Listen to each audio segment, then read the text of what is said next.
Racikan Berita. Assalamualaikum warahmatullahi wabarakatuh.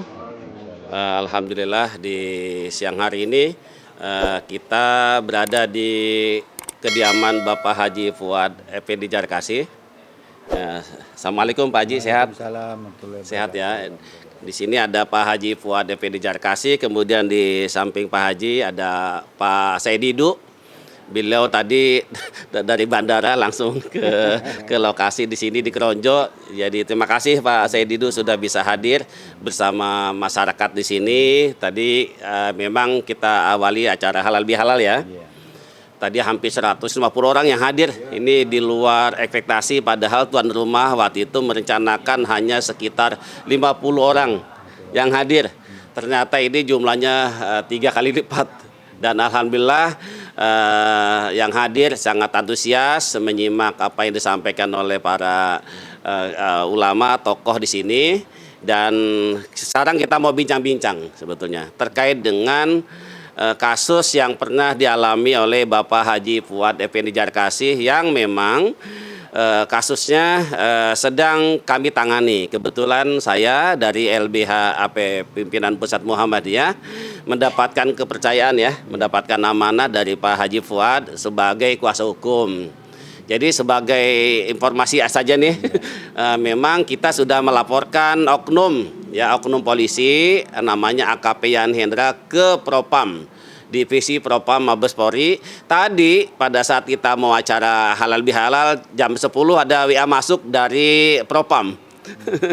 Ada, jadi diberitahukan bahwa sudah ada surat perintah dimulainya Dumas. Jadi sudah jalan proses yang di Propam, tinggal kita nunggu yang di Kompolnas ya Pak Haji. Kita juga memang waktu itu sudah melaporkan oknum ini ke Kompolnas, Komisi Polisi Nasional, dan untuk melindungi ya beliau khawatir nanti dikriminalisasi, kami juga ke LPSK, Lembaga Perlindungan Saksi dan Korban. Itu ya sebagai progres update dari kami. Selanjutnya mungkin sebelum ke Pak Haji Fuad, kami minta mungkin tanggapan dari Pak Said Didu nih. Ya luar biasa, saya tidak membayangkan tadinya, saya pikir Pak Said Didu mungkin nggak bisa ke sini nih karena waktunya sangat sedikit sekali. Tapi alhamdulillah memang ini sudah menjadi takdir Allah ya. Dimudahkan urusannya sehingga bisa sampai di Kronjo. Monggo Pak Said. Saya pikir perjuangan kita ini adalah bukan lagi sebatas memperjuangkan Banten, tapi memperjuangkan nasib seluruh rakyat Indonesia yang mengalami nasib yang sama. Cuma tidak ada yang berani bicara, sehingga setelah muncul kasus PIK 2, maka semua kasus seluruh Indonesia terbuka dan pelakunya ternyata geng mereka juga. Di seluruh Indonesia, itu di kota. Di hutan juga dilakukan hal yang sama. Di perkebunan juga dilakukan hal yang sama. Jadi mereka memang betul-betul merampok negeri ini.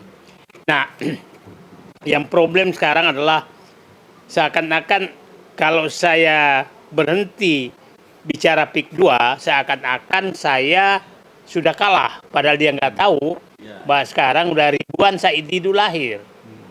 Jadi dulu kan memang saya sendirian, tapi kan ada Pak Gufron, ada yang lain-lain lah. Muncul semua rakyat melawan, maka saya mohon pamit dulu kepada teman, saya membantu dulu yang lain di daerah Rempang, Makassar, Morowali, Surabaya, supaya bangkit semua. Nah, yang perlu kita syukuri sekarang bahwa seluruh masyarakat bangkit melawan. Dan saya masih ingat perjuangan dulu Pak Gufron, kita bersama-sama melawal. Saya awal-awal tuh betul-betul merasa hanya Allah yang temannya, sendirian, karena siapapun yang ketemu saya besoknya biasanya langsung dipanggil polisi. Apalagi kalau wawancara sama saya itu langsung dikriminalisasi. Nah, sekarang saya pikir rakyat sudah berani, apalagi Pak Fuad sudah muncul sebagai tokoh masyarakat yang dihormati dan muncul untuk mempertahankan haknya. Kalau Pak Fuad muncul, saya yakin seluruh rakyat Banten itu akan bangkit mempertahankan haknya. Nah, kepada seluruh tokoh Banten, pejabat Banten, masyarakat Banten, berhentilah menjadi pecundang di daerahmu, karena seluruh Indonesia memonitor kejadian yang terjadi di Banten. Saya di kampung saya sampai ada masyarakat menyatakan, kok ada sih kepala desa yang ada di sekitar Banten itu kok jadi mengkhianati bangsa dan negaranya. Jadi mereka sudah mencap bahwa aparat, kepala desa, pejabat-pejabat Banten, termasuk, mohon maaf aja, Bupati dan Gubernur Banten yang diam 1000 bahasa. Itu kita nggak tahu sebenarnya di hatinya seperti apa. Dia tidak pernah bicara sama sekali pada rakyatnya sedang digusur. Oke, tapi sebagai rakyat pejuang, ya kalau kalian diam ya kita yang hadapi. Kan begitu Pak Fuad ya. Karena Pak Fuad ini juga paham semua mereka. Tapi saya paham juga mereka bahwa mereka ini sebenarnya kemungkinan besar hatinya sama dengan kita. Cuma bedanya kita penikmat untuk membela rakyat, dia sebagai penikmat jabatan. Dia takut sekali terhadap kehilangan jabatan. Nah, dan menariknya di Banten ini hampir semua pejabat yang mau bertahan terhadap jabatannya itu harus dijadikan bemper untuk membebaskan tanah. Kepala dinas di kabupaten, kepala dinas di provinsi, sekarang kan dipanggil. Kalau kau, apalagi yang berasal dari wilayah pembebasan ini, kalau dia tidak memihak kepada PIK 2, maka jabatannya sebagai kepala dinas itu diancam. Nah, supaya publik paham, itu yang terjadi di Banten. Jadi, betul-betul pejabat sekarang tuh, ya kalau menyatakan ini betul-betul di ujung telunjuk PIK 2. Karena menentukan kepala dinas pun, kalau tidak mendukung penggusuran rakyat, itu tidak jadi kepala dinas. Nah, itu yang terjadi. Jadi saya mengingatkan Pak Gubernur, Pak Bupati, Pak Camat, Anda dimonitor oleh seluruh rakyat Indonesia bahwa Anda mendapatkan jabatan atau mempertahankan jabatan karena menyembah dan menjadi kacung oligarki PIK 2 yang menggusur rakyat. Itu yang terjadi. Itu bukan saya ngarang, itu seluruh Indonesia yang saya kunjungi. Itu mereka sudah berpendapat begitu. Jadi ya hati-hatilah para pejabat juga, wajah Anda itu mereka kenal karena pasti ada di media elektronik yang nggak bisa dihapus. Dia pasti hafal siapa bupatinya. Nah, kebetulan pelaksana tugas Bupati Tangerang selama ini orang sekampung saya kan. Nah, ternyata sama juga. Jadi ternyata ya bukan karena ya memang penikmat jabatan. Jadi saya mengingatkan seluruh pejabat-pejabat sekarang, Anda dimonitor bukan hanya oleh Allah, tapi oleh rakyat Indonesia, dan pasti orang akan mengingat wajah-wajah Anda di kemudian hari, dan pasti itulah warisan yang terjelek yang Anda simpankan kepada anak keturunan Anda, karena Anda jadi pengkhianat pada saat Anda menjadi pejabat. Terima kasih. Baik, terima kasih Pak Said Didu. Sesuatu yang menggugah kita semua bahwa memang di saat situasi seperti ini selalu ada pengkhianat-pengkhianat ya. Bahkan dari zaman kolonial Belanda sudah ada itu Pak Haji. Ya, ada istilah Londo Ireng lah atau apapun, dan ternyata sekarang pengkhianat juga sudah masuk ke lingkungan istana, pemerintahan dan oknum aparat kepolisian.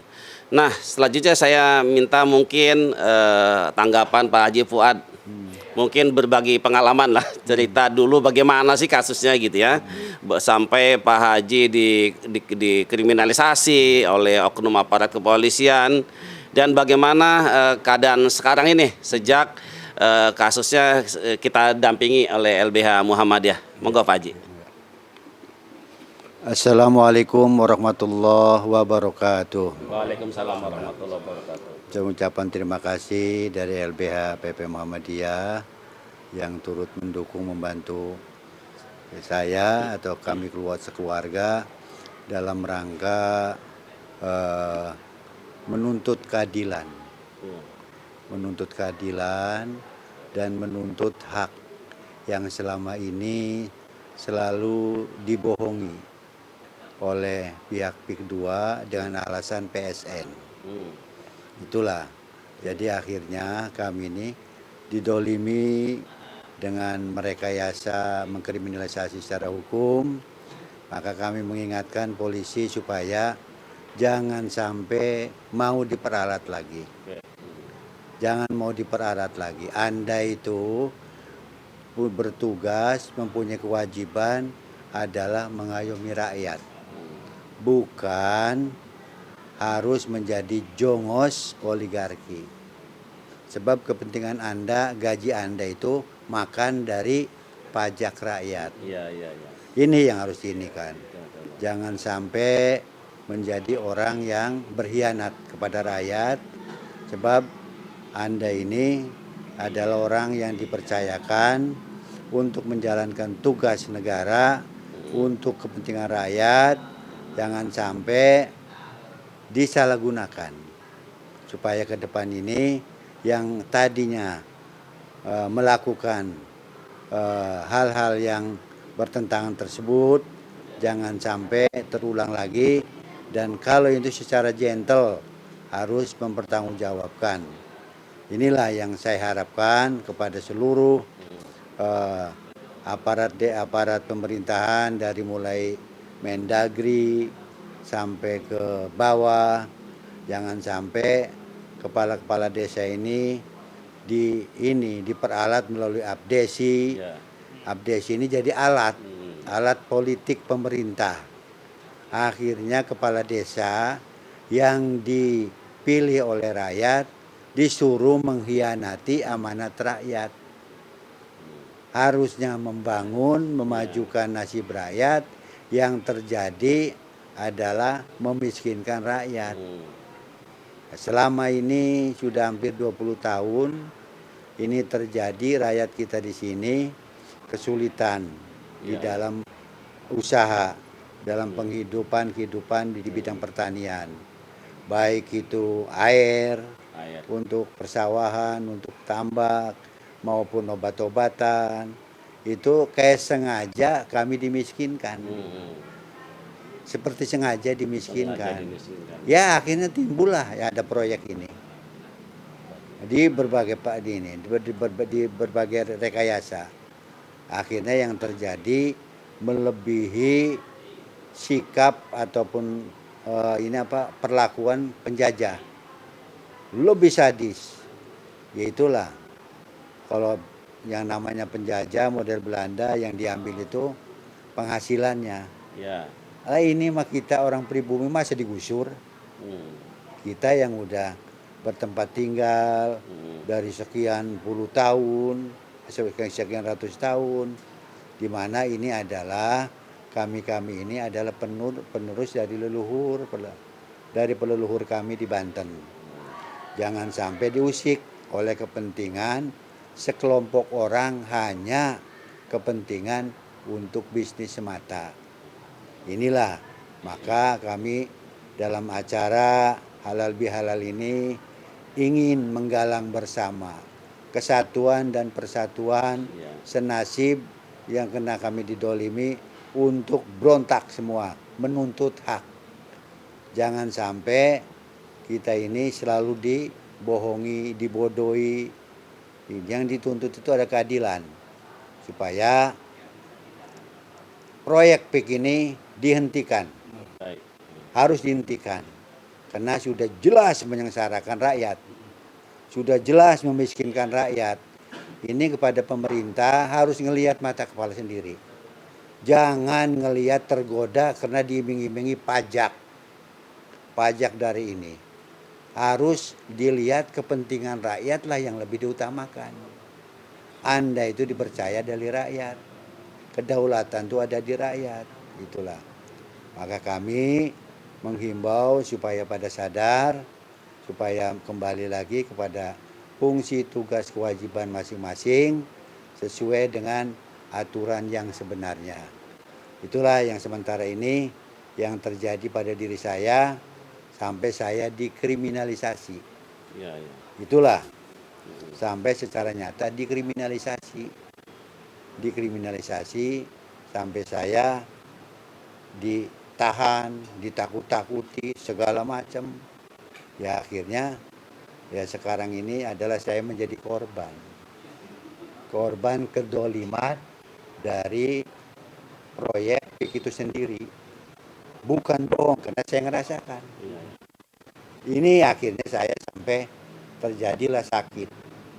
Karena saya stres berat, akhirnya merambat ke yang lain-lain sampai sekarang. Lebih daripada nilai materi. Sakit saya ini, di operasi ini, itu udah nggak ada harganya. Karena salah satu organ saya ini sudah rusak. Gara-gara apa? Gara-gara proyek dan kelakuan daripada orang-orang PIK itu sendiri, terutama kelakuannya Ali Hanafi dengan orang-orangnya yang memperalat polisi, camat, kepala desa, yang akhirnya saya ini salah satu korban dari mereka. Maka kami menuntut keadilan dan Ali Hanafi harus bertanggung jawab. Jangan sampai berani hanya ini, harus gentle mempertanggungjawabkan, karena perbuatan dia sudah merugikan orang lain, harus bertanggung jawab, maka harus dihentikan, harus diselesaikan kerugian masyarakat di wilayah Pantura Banten ini. Itulah harapan kami, jangan sampai kita ini dipimpong, ini segala macam direkayasa. Akhirnya apa? Akhirnya yang diinikan adalah dari orang-orang kecil, model kepala desa Kohod. Dianya selalu menyelundup, menyembunyi. Itu gak gentle. Saya khawatirkan di kemudian hari kesabaran rakyat ini ada batasnya. Bisa terjadi revolusi, jangan salahkan rakyat Banten. Itulah, kami sudah didolimi. Jangan sampai rakyat Banten ini hilang kesabarannya. Tolong kepada Ali Hanafi, Agwan, jangan sampai mengganggu stabilitas nasional. Harus berani berbuat, berani tanggung jawab. Itulah. Demikian harapan kami, semoga ini menjadi satu peringatan kepada mereka. Saya ucapkan terima kasih. Wassalamualaikum warahmatullahi wabarakatuh. Waalaikumsalam warahmatullahi wabarakatuh. Terima kasih Pak Haji Fuad ya. Jadi intinya Pak Haji melawan, sekarang sudah saja berontak terhadap perampasan tanah ya yang dilakukan oleh Agwan dan Ali Hanafi dan yang lainnya. Terakhir sebagai penutup Pak Said Didu, tadi kita sudah menyimak apa yang disampaikan oleh Pak Haji. Saya kira Pak Haji Fuad harus jadi simbol perlawanan nih. Ya, jadi harus muncul juga tokoh-tokoh, ulama-ulama yang melawan soal perampasan tanah PIK 2. Silakan Pak Said Didu, terakhir komentarnya. Saya terima kasih Pak Fuad. Saya sangat setuju apa yang dikatakan Pak Fuad tadi. Tidak ada orang yang boleh bebas dari hukum, bebas melakukan apa saja tanpa dihukum di Indonesia. Apalagi kita tahu persis bahwa memang dia memperalat aparat untuk menyiksa rakyat. Nah itu yang terjadi. Nah aparat juga harus bertanggung jawab karena dia menyalahgunakan kewenangan. Bagi Pemda yang selalu dan pihak-pihak menyatakan bahwa masuknya PIK 2 akan meningkatkan ekonomi, itu sangat bisa saya bantah dengan sangat keras. Saya baru pulang dari kampung saya yakin betul bahwa sawah-sawah yang ada di pantai utara Banten ini tidak lebih rendah kesuburannya dibanding tempat lahir saya. Dan hasil di sana, perkiraan saya sekarang itu per hektar tuh akan bisa menghasilkan 100 juta rupiah per hektar per tahun. Nah, jadi kalau 2 tahun, jadi kalau mereka hanya membeli 35.000 per meter atau 50.000 berartinya hanya 350 juta sampai 500 juta. Artinya hanya 3 tahun itu panen sudah kembali modalnya. Nah, saya pikir apa yang dikatakan Pak Fuad tadi memang sengaja ini tidak ada rehabilitasi apapun, irigasi, irigasi tambak, irigasi sawah, itu dilakukan untuk memiskinkan rakyat. Nah, ini harusnya pemerintah daripada Anda mencetak sawah di Papua, mending selamatkan 70.000 hektar sawah yang ada di Serang dan Tangerang. Itu 70.000 hektar. 70.000 hektar tambak yang ada di wilayah kedua wilayah tersebut. Saya sudah menghitung. Kira-kira perhitungan saya, kalau tambak ini diperbaiki kembali ke kondisi tahun 80-an lah, Pak Fuad masih ingat. 80-an, itu saya punya keyakinan bahwa tambak ini bisa menghasilkan sampai 200 triliun per tahun. Tambak, kalau dia masuk udang. Sawah, perkiraan saya itu bisa menghasilkan mungkin sekitar 15-20 triliun setahun. Artinya, apa yang dibangga-banggakan oleh perhitungan pejabat penjilat kepada PIK 2 itu tidak masuk akal. Seakan-akan menciptakan lapangan kerja. Berapa lapangan kerja dari dua sektor ini di wilayah ini? Perhitungan saya adalah tenaga kerja langsung, 3 sektor itu, 1 adalah sawah, 2 tambak, 3 nelayan. Perhitungan saya yang tenaga kerja langsung 300.000 orang. Kalau ditambah tidak langsung bisa menjadi 600.000 orang. Sementara PIK 2 menjanjikan hanya menyatakan akan menghasilkan lapangan kerja 200.000 orang. Itu pun kualitasnya beda.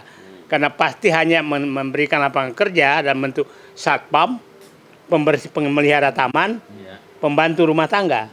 Sementara rakyat sekarang ini sebagai pemilik tanah. Nah, jadi saya hanya mengharapkan pemerintah segera hentikan PIK 2, lakukan pembangunan pertanian modern di dekat Jakarta, yaitu wilayah Banten. Maka pemerintah langsung mendapatkan 200-an triliun dalam waktu 5 tahun setelah diperbaiki. Itu perhitungan saya. Nah, saya bermimpi masyarakat Banten kembali sejahtera seperti dulu. Nah, di kampung saya itu orang sejahtera, semua punya mobil. Karena pertanian. Antri naik haji di kampung saya itu sudah mendekati 100 tahun. Saking banyaknya uang. Padahal tiap bulan juga mereka umroh. Nah, kenapa kita tidak bermimpi menjadikan Banten sebagai wilayah pertanian dan perikanan modern? Karena dia dekat sekali di Jakarta dan itu tidak membuang uang begitu besar. Saya berharap Presiden Prabowo mendengarkan ini dan Menteri Pertanian, daripada Bapak mencetak sawah baru di Papua sana mahal, maka jadikanlah sawah-sawah yang ada di Banten ini sebagai pertanian modern. Itu saya pikir rakyat Banten akan berterima kasih, dan saya berharap para PIK 2 berhentilah mengancam rakyat dan mengusir rakyat, karena rakyat Banten itu juga ingin bahagia. Kepada aparat, ya berhenti juga lah. Dan saya pikir insya Allah di rumah Pak Fuad ini kita mulai jihad untuk melawan kezaliman ini. Terima kasih. Assalamualaikum warahmatullahi wabarakatuh. Sebelum penutup ya, mungkin saya kasih update terkait dengan masalah sertifikat tanah yang sudah diserahkan Haji Fuad ke PIK 2. Informasi yang kami dapat bahwa Ali Hanafi akan menyerahkan sertifikat miliknya Haji Fuad Effendi Jarkasih seluas 92 hektar dengan jumlah sertifikat berapa Pak Haji? 12. Sekitar hampir 20-an. Hampir 20 sertifikat. Tapi di Ali Hanafi bilang bahwa DP harus dikembalikan. Nah, memang kami sampaikan ke keluarga Haji Fuad bahwa sertifikat serahkan tapi DP hangus. Karena ini sepihak.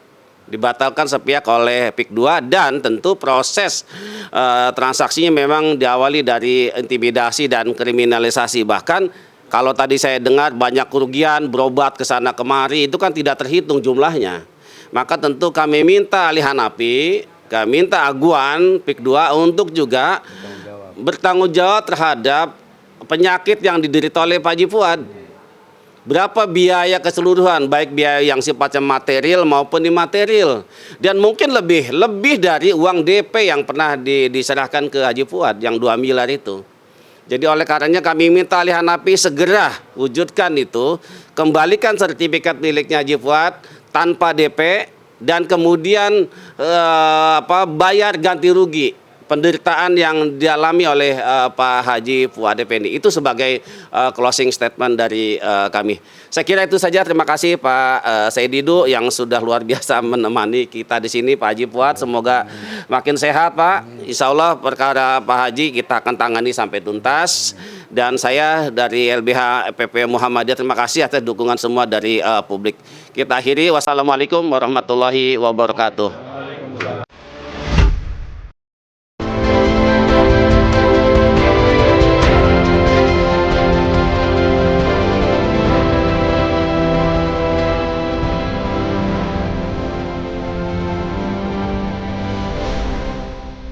Racikan Berita